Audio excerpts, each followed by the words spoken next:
We were talking about Shushan Purim, and I had mentioned in the beginning of yesterday's share 3 reasons for Shushan Purim. I only gave 2 reasons, so let me give the 3rd reason, then we'll go on to the new subject.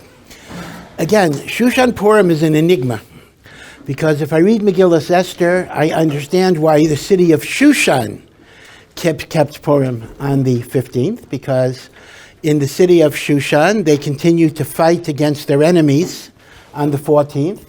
They rested on the 15th, and therefore, in Shushan, they kept Purim on the 15th. That's very, very clear from Megillah Esther. But why that should be extended to every walled city, forget about Yehoshua ben Nun, Bichlal, why should walled cities be like Shushan, is not at all clear, because as far as Megillah Esther was concerned, every other place other than Shushan fought the Milchama on Yud Gimel, and rested on Yud Dalet, right? So why is there Shushan Purim outside of Shushan, right? That's the real question, and that's the Megillah does not give you a direct answer to that question. So I had mentioned that there are 3 reasons. Let me go over quickly the 2, and then I'm going to add the 3rd from the Gra. Reason number 1 is based on the Yerushalmi. Chazal wanted to give kavod to Eretz Yisrael. Now, what does that mean? That means the following. If we simply said the whole world keeps Purim on the 14th, but Shushan gets a special holiday, even though there's a reason for that, that would imply that Shushan is special, unique, different. And the Chachamim did not want to glorify Shushan at the expense of the chashuva cities of Eretz Yisrael, and therefore they said all mukafim, walled cities that are called the more chashuva cities, will be like Shushan, they will be important cities. Now, you then have a second level. In other words, that's why you include the Mukafim.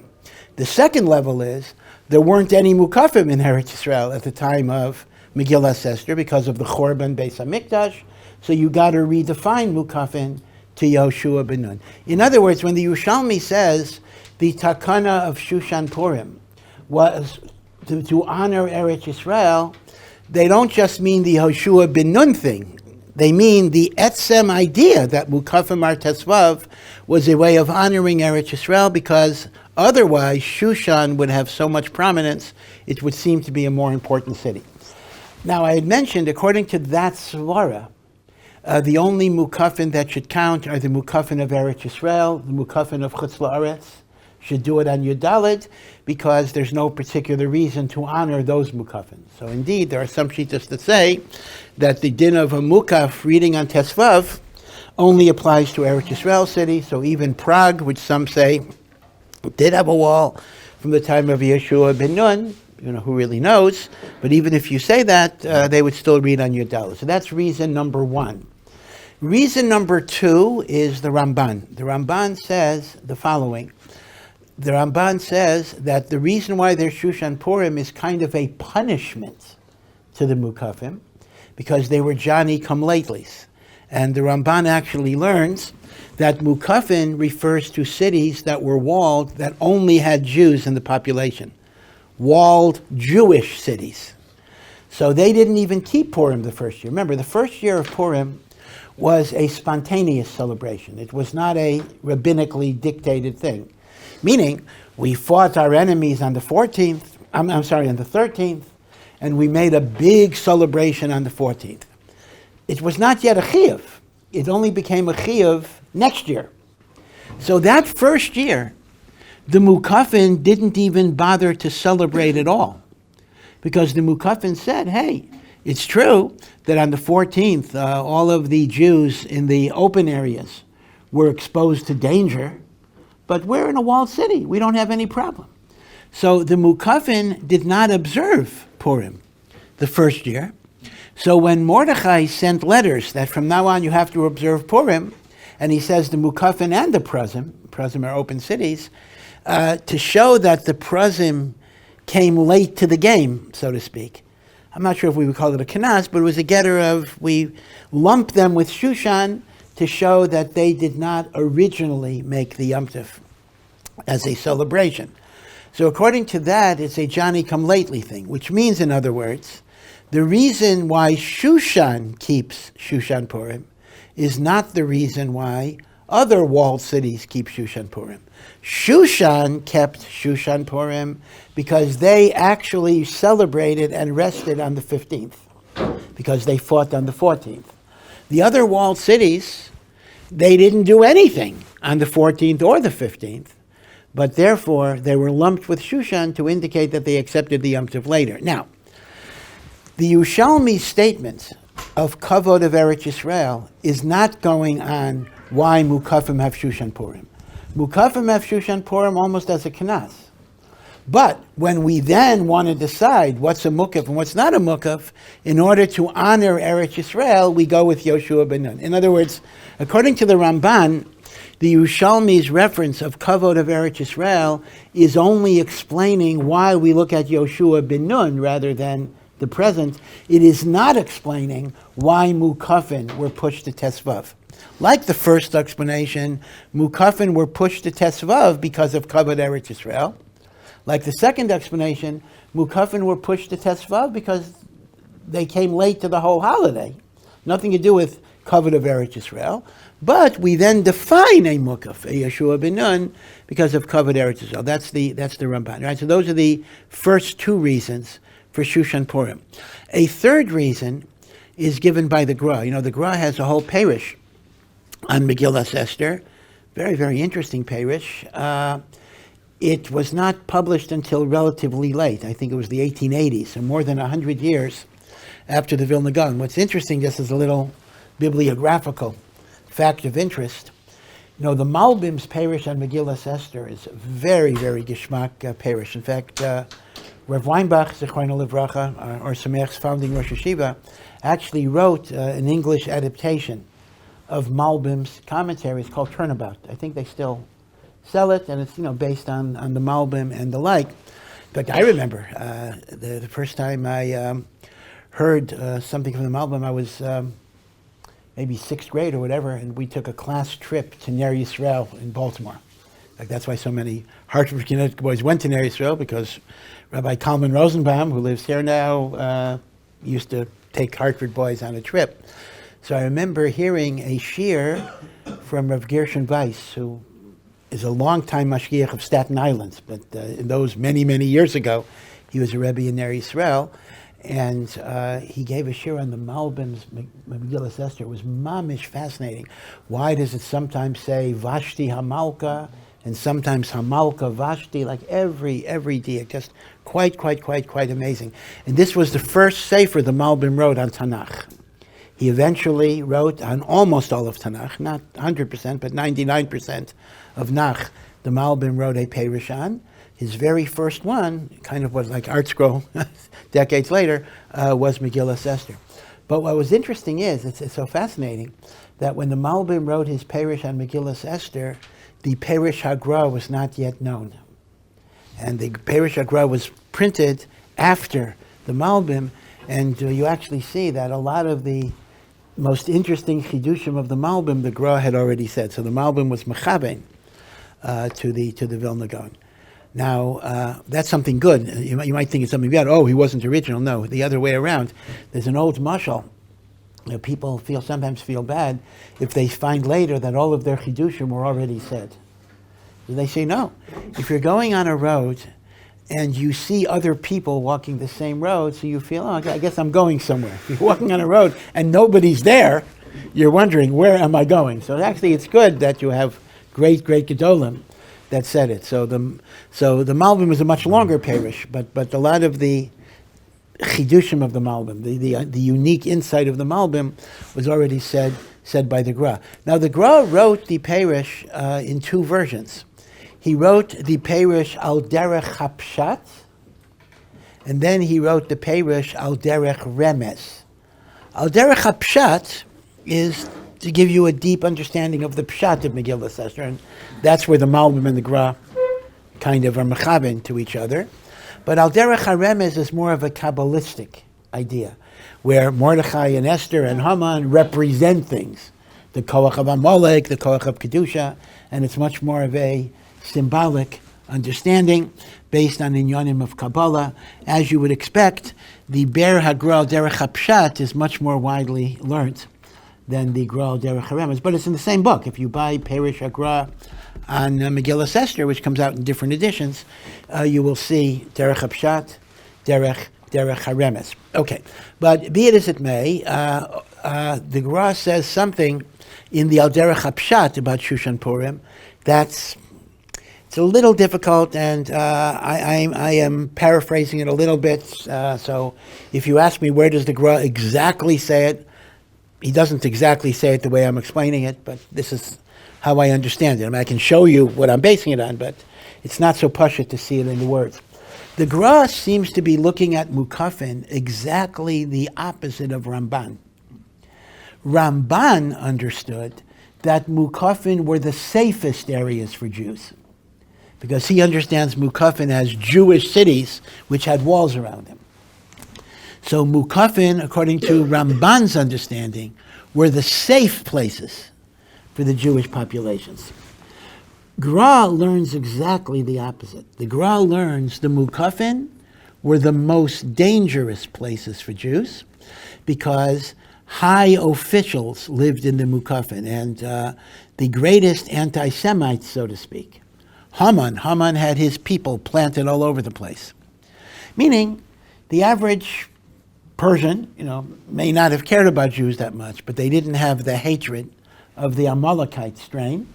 So the Mukafin were the cities in which you had the Sarim, and the Sarim were affiliated with Haman. Either politically they were connected with Haman, or even Amalek, even genealogically they were affiliated with Haman. So as a result, here is the thing. The 13th of Adar was a milchama, right? The Jews fought their enemies and they killed a lot of their enemies. Now, the authorization of the Jews to be able to fight without consequence was only for one day. It was only for the 14th. I'm sorry, it was only for the 13th, right? They were given one day where, they could fight with impunity and the like. So with respect to the rest of the people, once that day passed, they were not going to have a pogrom against the Jews. So, Memela, with respect to the Prazim, once Yud Gimel passed, Yud Daled was a day of celebration, because nothing else is going to happen. But, says the Gra, that's only going to be true in the Prazim that didn't have the Haman supporters. In the Mukafin, the Sarim may have made a cheshbon. Okay, the Jews had their day on the 14th. But now we will organize uprisings against the Jews and continue to kill them later. And they will no longer have the protection of the king. So therefore, the Vilna Gaon says, it was not only Shushan which needed an extra day, but the truth is all the Mukafin were still in Sakana after the 13th, because theoretically there could have been an uprising on the 14th, organized by the Sarim. But what happened on Shushan Purim? They fought the enemies on the 14th. In other words, what did that tell the Sarim? That told the Sarim that even after the 13th passes, the Jews will have the power to fight their enemies. So as a result, the Sarim realized on the 14th, that day of Shushan Purim, that their plans will no longer be able to be carried out, and therefore even the Mukafin could not rest until the 15th, meaning the Mukafin were still afraid on the 14th that they might be vulnerable until they saw that they were given the right to fight on that day. Okay, so it's exactly the opposite of the Ramban. The Ramban understood that the Mukafin thought they were not in Sakana at all, because they have a Jewish enclave. The Gra says the other way. The Mukafin were still in Sakana on the 14th, because the Sarim might organize a pogrom, and only when they saw in Shushan that the king would allow the Jews to kill their enemies, even after the 13th, could the Mukafin then breathe a sigh of relief, and therefore they would celebrate on the 15th, meaning after that after that war passed. Right? This is how the Gra understands why the Mukafin are nichlal in Shushan. So it's interesting, it's an opposite view of the Mukafim as safe areas or as dangerous areas. Okay, but now the halachic issue I want to discuss, which is Nogeya Lamaisa, so we know, bottom line, Yerushalayim, Purim is the 15th, Bnei Brak, we'll use that as our example, Purim is the 14th, right? So people go back and forth, Yerushalayim, Bnei Brak to Yerushalayim. When do you have to hear Megillah? Do you have to hear Megillah 4 times? Do you have to hear Megillah twice? Where do you hear it? Are there scenarios where you don't have to hear Megillah at all? So here is our fundamental concept. There is a short sugya. It's a very complicated sugya because there are many, many shitas of Rishonim. But as is often the case, the actual Gemara on the sugya is less than an amud. Right? So less than an amud in Maseches Megillah is the source of a great machlokas. Another example that's similar to that, there are many sugyas really, but the sugya of Pasa Baba Kisnin. Pasa Baba Kisnin is the huge sugya of pizza and barekes and all sorts of mizonos things that can turn into hamotzi things if you eat enough of them. And I'm not going to get into that at all now, that's not our subject. And it goes on and on and on and on and on. You open up any Sefer and Hilchos Brachos that goes into detail, you'll see hundreds of pages going into all of these details. So you want to go back to the Gemara and learn the sugya from the beginning. The Gemara is like 5 lines. The sugya of Pasa Baba Kisnin is 5 lines. And yet there's so much interpretation about how to apply it. So this issue of Mukafin and Prazim and going back and forth is only around, again, like 5 lines in the Gemara, but it spawned a huge amount of discussion. And I'm not going to be able to go over all of the shitas right now. I just want to go over the halacha l'maisa, so you'll know what to do. The concept that the Gemara introduces is called Pruz ben Yomo and Mukaf ben Yomo. Ben Yomo just means you're a one-day resident, meaning to say, unlike other halachas, like Yom Tov Sheni, that look at where you're coming from and where you intend to be and where do you live during the year, this is totally irrelevant for the laws of Mukaf and Paras, meaning to say the fact that you live in Yerushalayim means nothing, Lagabe, when you have to keep Purim, and the fact that you live in Bnei Brak means nothing. Because where you come from, these halachas are going to be the same, whether you live here or live there, or whatever it is. We don't look at where you normally live. We don't look at where you come from. We don't look at where you're planning to go back. We simply look at you on the day of Purim itself. Meaning, if, of course we'll see what that means, the day of Purim. If you're a mukaf on the day of Purim, again, to be defined what I mean by the day of Purim, then you're a mukaf, even if you live in an open city.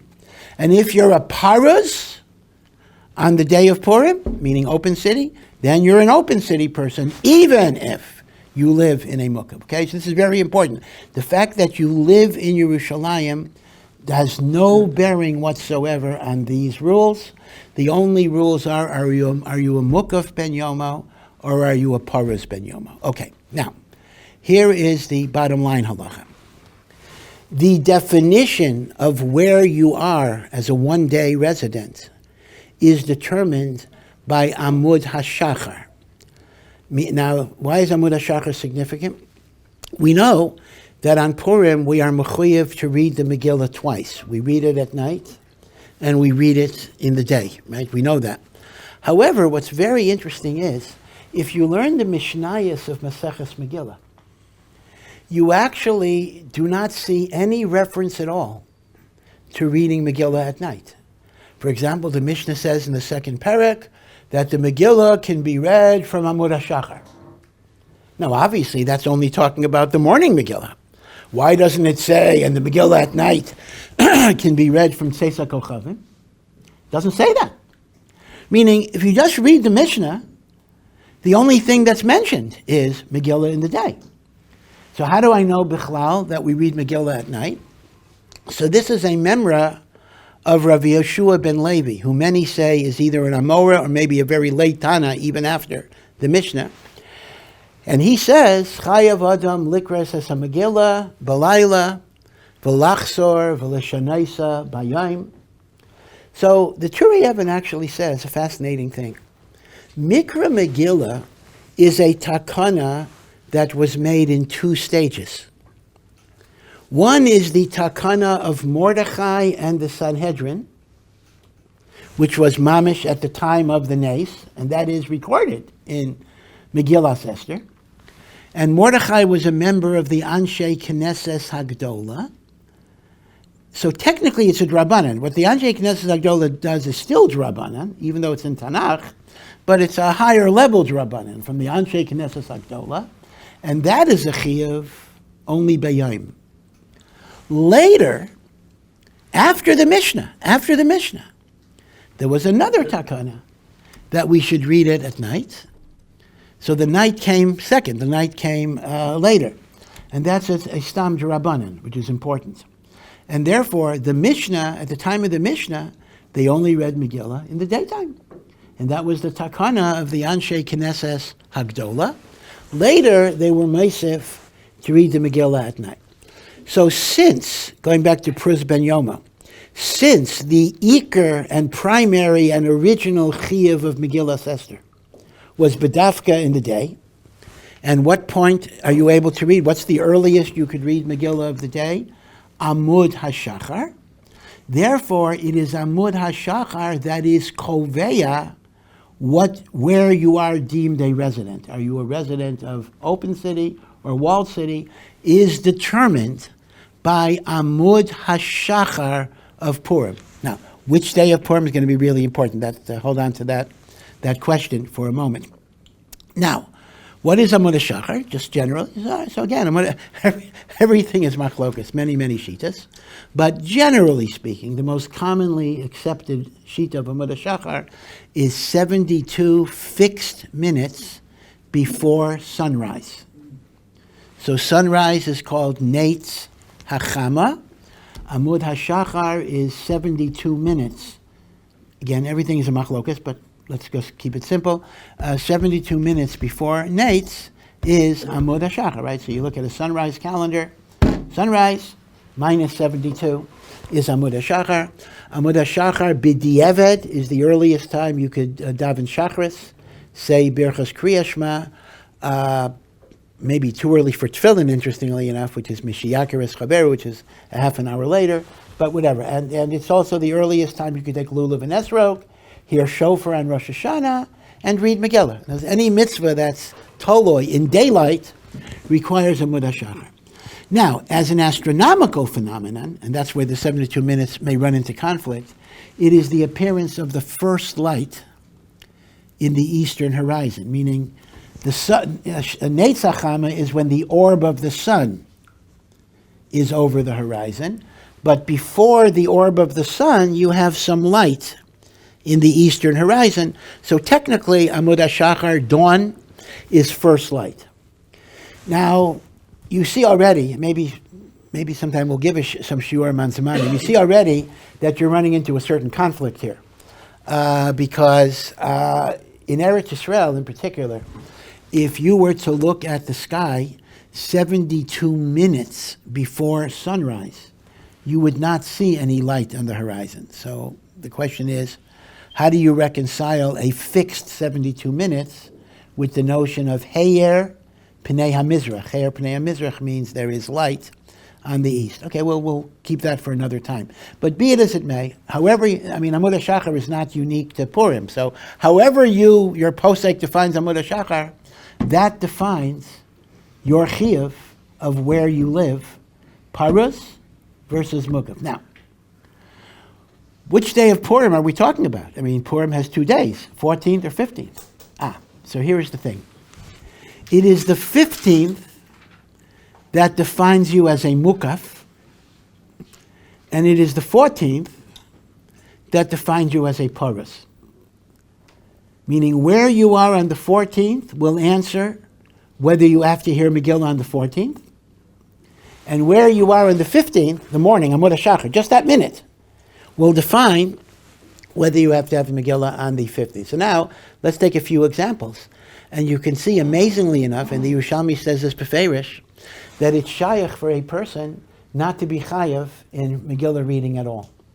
Let us imagine that the dawn of the 14th, I came to Yerushalayim, Tainus Esther, whatever it is.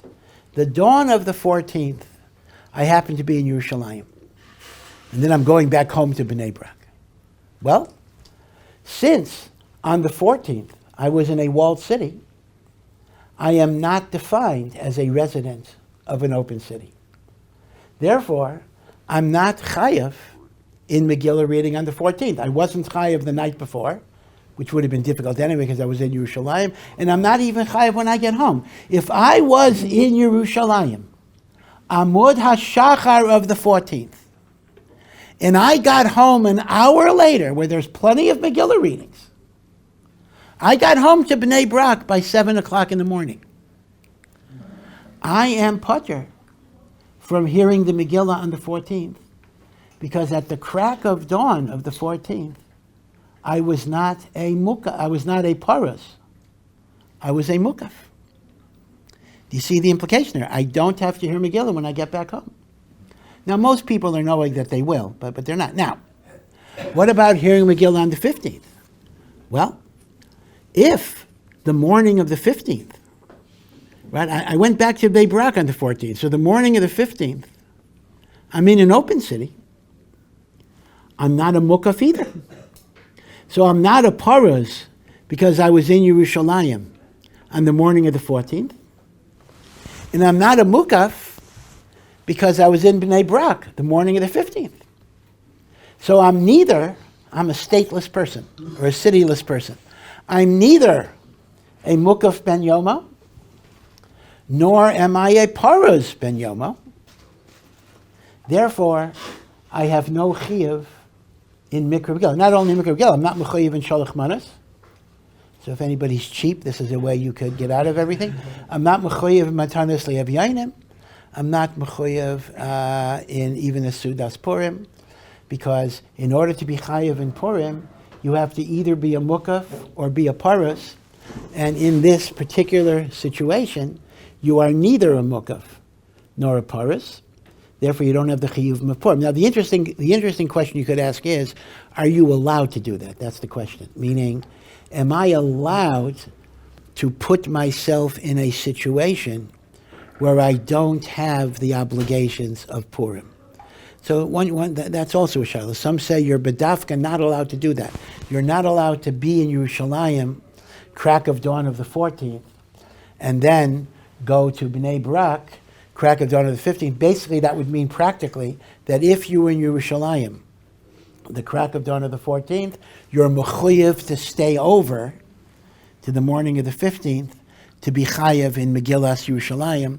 In other words, once you've knocked yourself out of being a paras, you're mechuyev to make yourself a mukaf, meaning you're not allowed to create a scenario where you're patur legamri. It's similar, reminds me a little bit of the Tiferes Yisrael. There was a whole discussion, when you go out of space, outer space, are you chayiv in mitzvahs, right? So some shittas actually say that the Torah was given only on earth or the atmosphere of the earth. Beyond the atmosphere of the earth, you're actually not chayiv in mitzvahs. But some bring down, a yid is not allowed, if we ever start colonizing planets or whatever it is, a yid is not allowed to put himself, to be mafkiya himself from shmiras mitzvahs by putting himself in a matzav of patur. So this is going to be the same type of situation with Purim. Yeah. You say that the Yerushalmi says that you should be chayev to avoid. No, the Yerushalmi doesn't say that. The Yerushalmi just points out that in the case I gave you, you would be patur. Achrayim say that you're not allowed to put yourself in that situation. The Yerushalmi doesn't say. Did you want to say in the back? I was curious if you accidentally patur yourself from if you're not chayav mitzvahs of Megillah and the mitzvahs of Purim, are you still allowed to hear Mikra Megillah? Oh, sure.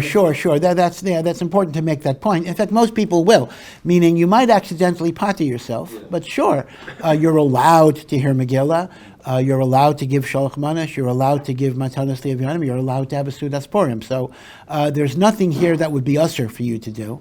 unless, if you had to make a bracha on Megillah, you technically would not make a bracha on Megillah.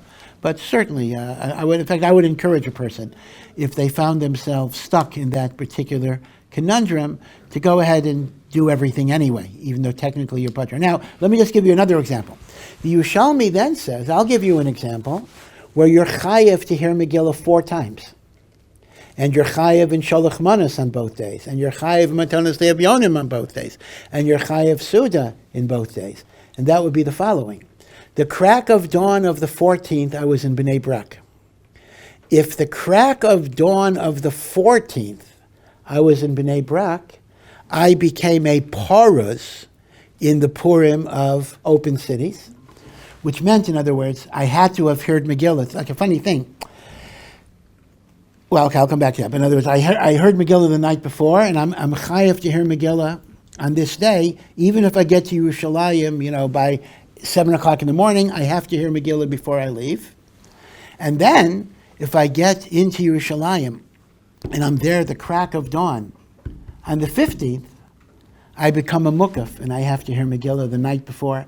See, it's a little peculiar because your chiyuv, this is strange, your chiyuv the night before depends on where you're going to be in the dawn. So let's assume the following. Let's take a simple example. That let's assume a case, I kept Purim in Bnei Brak. I then show up to Yerushalayim the night of the 15th. So the question is, do I have to hear Megillah that night when I come to Yerushalayim? So the short answer is, I don't know.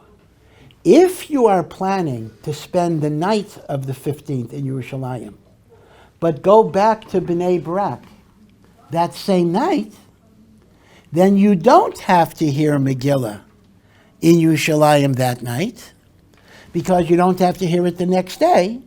You are not defined as a mukaf ben yoma. If, on the other hand, you're not sure if you're going to stay overnight, then I would tell you, you better hear Megillah that night, because if you stay over to dawn, you're going to have to hear Megillah the next day. So it's a little bit of a strange halacha, because your chiyuv at night is going to depend on what happens the next day. Okay, everyone understands that idea. So, in a case where I was in Bnei Brak, the crack of dawn of the 14th, and I was in Yerushalayim, the crack of dawn of the 15th, I am mechuyev to hear Megillah 4 times. Shalach Manos, Matanas Le'Avyonim, Sudas Purim. Okay? So the Yerushalmi gives us a case where you can be patur on everything, and it gives us a case where you could be chayev in both days, and then let's go with a typical case where you're chayev in one. So let's take a simple case. I was in Bnei Brak, the crack of dawn of the 14th. I am mechuyev in Purim of the 14th. If I then come to Yerushalayim just for the night, and I travel back to Bnei Brak, I am not chayev in reading on the 15th. Okay? So that would be a case where I'm only chayev the Purim of Yudalid, I'm not mechuyev the Purim of Tesvav, and vice versa, the same thing. If I was in Yerushalayim, in other words, I was in Yerushalayim, the crack of dawn of the 15th, so I'm mechuyev in that Megillah, and if I was not in Bnei Brak, in other words, if I was in Yerushalayim, the crack of dawn of the 14th, that patters me from Bnei Brak. And then, if I'm in Yerushalayim, the crack of dawn of the 15th, I'm mechuyev in the Kriya of Yerushalayim. Okay? Again, the idea is that the 14th defines whether you're chayev in the Purim of Prazim, and the 15th defines whether you're chayev in the Purim of Mukafim. Right? So you're using Amud HaShachar, that's going to be your time of day, but which date you use depends on whether you're dealing with the chiyuv of prazim or the chiyuv of mukafin. Yeah. It doesn't seem to have a role here. Let's just say as an example, let's say somebody is a Hatzalah and he lives outside of Yisrael, very close to Yisrael, and he gets a call, wakes up just before dawn, and he has to go to the neighborhood that's right next to Yerushalayim, and then he comes right back home. So you would Well, again, kavanim, again, as I told you, I mean, I'm not going over every possible shita. Some shitas would say it depends on your kavana to be there for Amud HaShachar, so that may make a difference. But on the other hand, many opinions would say that if you were physically in the area of Yerushalayim, which, by the way, includes Samach and Nira, too, not just the area itself, that would be Machayev you to hear Megillah there. So this is the din of Mukaf Ben Yom. Now again, the thing to remember is, once again to repeat, it makes no difference where you live. These halachas are the same whether you live in Yerushalayim or you live anywhere else. We are totally not paying attention to where you live. We are paying attention to where you are at Amud HaShachar of each of those 2 days. Yeah. So for Zalman on Mukaf and Yama, what if he goes to Bnei Brak, let's say on the 14th, can he give Mishlach Hanot? Okay, so that's an interesting point. If he goes to Bnei Brak on the 14th, but it's the middle of the day, he was in Yerushalayim with HaShachar, so for him, the 14th is not Purim. If the 14th is not Purim, he cannot be Makayim Mishloach Manos by giving Sholach Manos to somebody for whom it is Purim. Meaning, if I'm a Mukaf, or if I'm not a Paras, I am not Makayim Mishloach Manos on the 14th. So you have to be careful with that. Yeah. Sorry, this was just said, but so I understand that after the fact it's irrelevant about where you live based on which what mitzvah you're chayav or not. Yeah. But before the fact, is there any inyan behind celebrating Purim in your place of residence?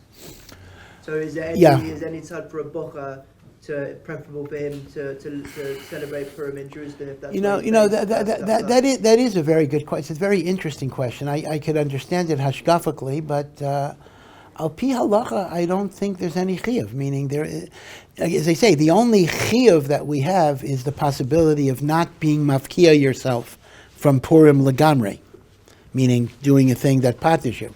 But if there's simply a question of transitioning from mukaf to paras, or paras to mukaf, even if you're going to be violating, so to speak, the norm of where you normally live, I actually don't think halachically that's going to be a problem. Okay, so be aware of this, because I know people like to go back and forth on Purim to different places. In fact, some of the Rebbeim, right, live in Ramat Beit Shemesh or whatever. So be aware that there may be different repercussions in terms of Megillah, in terms of Mishloach Manos, and the like. Yeah. Are there people who are particularly purposeful in being chayav to both days of Purim, that would want more mitzvot? Yeah, well, that's an interesting point. First of all, as I pointed out yesterday, even people who stay in Yerushalayim, if they're remote or whatever it is, there are some people who actually do multiple Megillah readings because of the various questions of Samach and Nira. So you can actually find it even here. I've never heard of an inyan to bedafka be mechayiv yourself twice. I mean, l'chara, there's a logic to what you're saying, but I think even I've never heard of even a gadol that had that havamina. The agada, maybe because the gadol would rather sit and learn than travel around on Purim. But I haven't heard this saying, I'm traveling around, so I'll be chayiv in Megillah twice. Apparently, once is good enough. Yeah. Oh, I'm sorry. Oh, okay. Yeah. I hope I'm not the only one whose curiosity was piqued by this, but what does the Maharal say about the Vashti, Hamalka, and Malka? Oh, okay. Very, very great. Not the Maharal, I mean the Malbim and the Graf.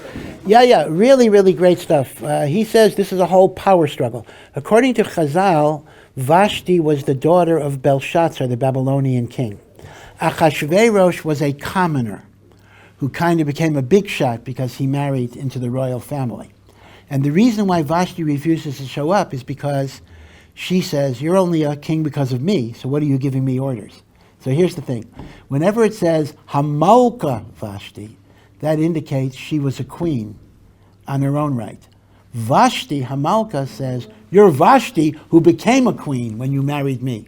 So if you notice, it's so beautiful. Achashverosh orders Vashti Hamalka to come to him, and the pasuk always says, the Malka Vashti refused.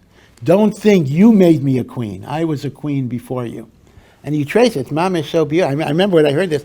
I think the first time I heard that I was in 6th grade. Mom is 6th or 7th grade. I thought, wow, this is mind-blowing. Vashti, a Malka Vashti. But that's what the Malbim says, and the Gra said it earlier. Yeah. When you're talking about the halachic time before Shachar, is that 72 fixed minutes in our time, or 72 fixed halachic minutes based on? No. When I said well, that's the word fixed. In other words, the word fixed means fixed. But you are correct. There are those that say you have to do it with Shos Samanios as well.